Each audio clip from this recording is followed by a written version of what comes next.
नमस्कार, बहुत बहुत स्वागत है आपका मौलिक शक्ति न्यूज में और मैं हूं आपके साथ साइमा।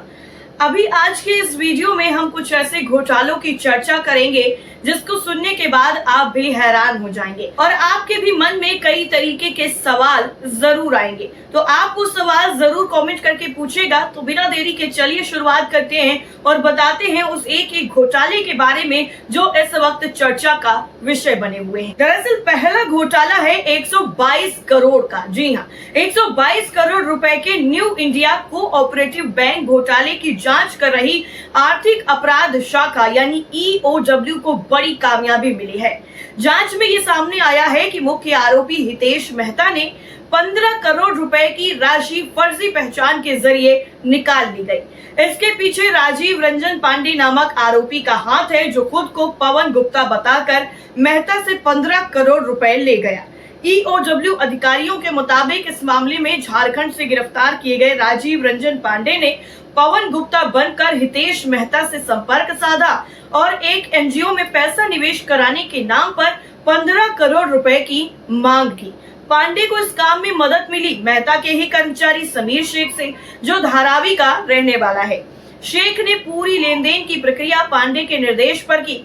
EOW सूत्रों के मुताबिक ये रकम सांता क्रूज स्थित एक कार्यालय में सौंपी गई, जिसे पांडे के एक साथी ने 3 महीने पहले 25,000 से 30,000 की मासिक किराए पर लिया था। तो आपको बता दें कि रकम सौंपने के बाद समीर शेख ने पांडे उर्फ पवन गुप्ता को कॉल कर पुष्टिकरण लिया, जिसके बाद उसे वापस घर लौटने का निर्देश दिया गया। शेख का बयान आधिकारिक तौर पर दर्ज कर लिया गया है। वहीं दूसरी तरफ डील करवाने में बाबा की भूमिका भी काफी ज्यादा अहम रही है। दरअसल बताया जा रहा है कि इस मामले में एक स्वयंभू बाबा श्रवण पंडित ध्रुवे है, जो बोरीवली में रहता है और हितेश मेहता के घर धार्मिक अनुष्ठान करने जाता है।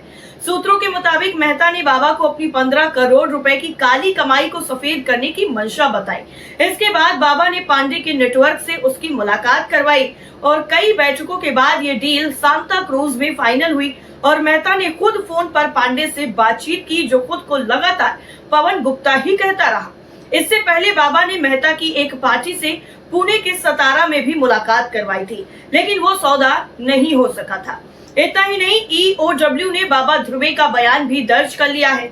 EOW अब इस मनी लॉन्ड्रिंग नेटवर्क की गहराई से जांच भी कर रही है। इस पूरे मामले को लेकर सूत्रों का कहना है कि पैसों के प्रवाह की पूरी कड़ी को ट्रैक किया जा रहा है। साथ ही अन्य संभावित आरोपियों और इस रैकेट से जुड़े लोगों की भी पहचान की जा रही है।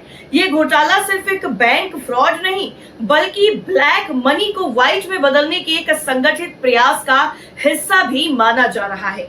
वहीं दूसरी तरफ अब हम बात करते हैं झारखंड के शराब घोटाले की, क्योंकि इसमें अब एक नया मोड़ आ गया है। दरअसल झारखंड में चल रहे शराब घोटाले के मामले में एक महत्वपूर्ण विकास हुआ है। उद्योगपति सिद्धार्थ सिंघानिया के खिलाफ गिरफ्तारी वारंट जारी कर दिया गया है और ये मामला राज्य की एंटी करप्शन ब्यूरो यानी ACB द्वारा चलाए जा रहे जांच का हिस्सा है, जिसमें 38 करोड़ रुपए के वित्तीय नुकसान का आरोप लगाया गया है।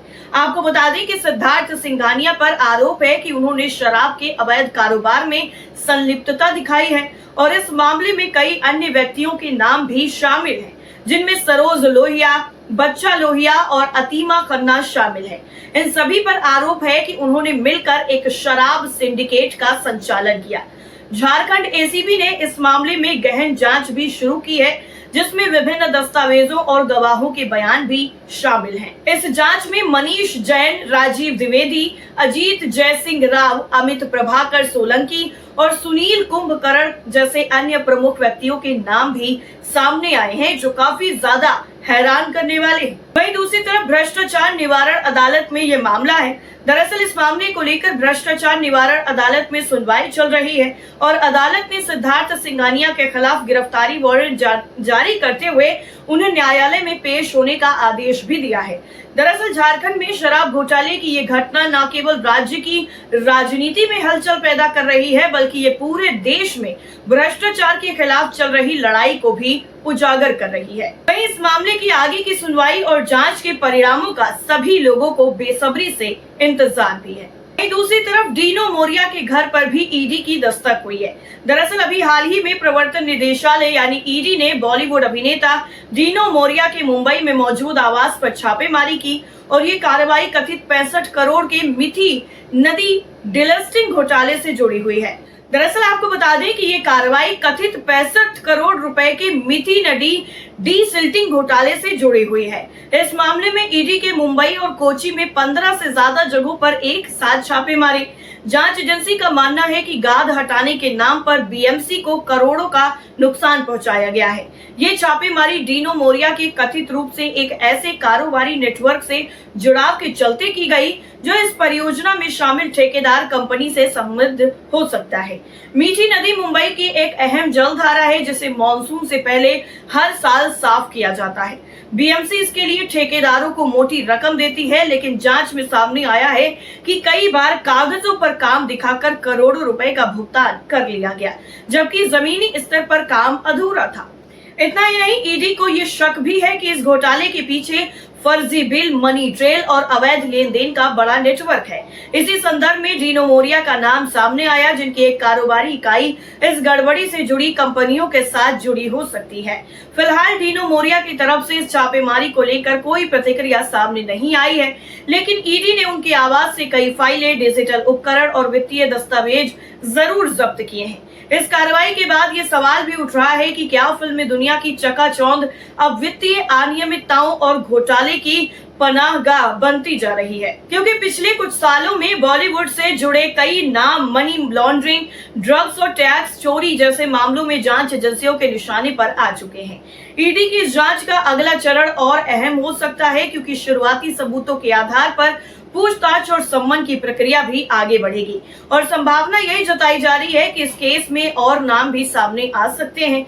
मीठी नदी परियोजना में भ्रष्टाचार के आरोप केवल आर्थिक नुकसान नहीं, बल्कि सिस्टम की कार्यशैली पर भी गहरा प्रश्न चिन्ह लगाते हैं और इस पूरे घटनाक्रम ने एक बार फिर ये सोचने पर मजबूर कर दिया है कि क्या स्टारडम और शोहरत के पीछे छिपे कुछ चेहरे अब सफेद पोश अपराधों की दुनिया का हिस्सा बनते जा रहे हैं। दरअसल डीनो मोरिया के मामले में भले ही अंतिम फैसला जांच के बाद ही सामने आएगा, लेकिन ये छापेमारी निश्चित रूप से बॉलीवुड की विश्वसनीयता और छवि को झटका देने वाली जरूर बताई जा रही है। इसी तरफ मध्य प्रदेश में भी एक घोटाला सामने आया है, जहां पर मध्य प्रदेश में एम्बुलेंस से नया घोटाला जुड़ा जो है ये सामने आया, जिसको लेकर हर कोई हैरान हो गया।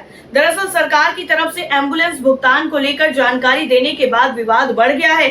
सरकार ने बताया है कि पिछले 2.5 सालों में 2000 एम्बुलेंस को किराए के रूप में 900 करोड़ रुपए का भुगतान किया गया और इस पर कांग्रेस का आरोप है कि इसके आधे रुपए में तो नई एम्बुलेंस आधुनिक आ जाती।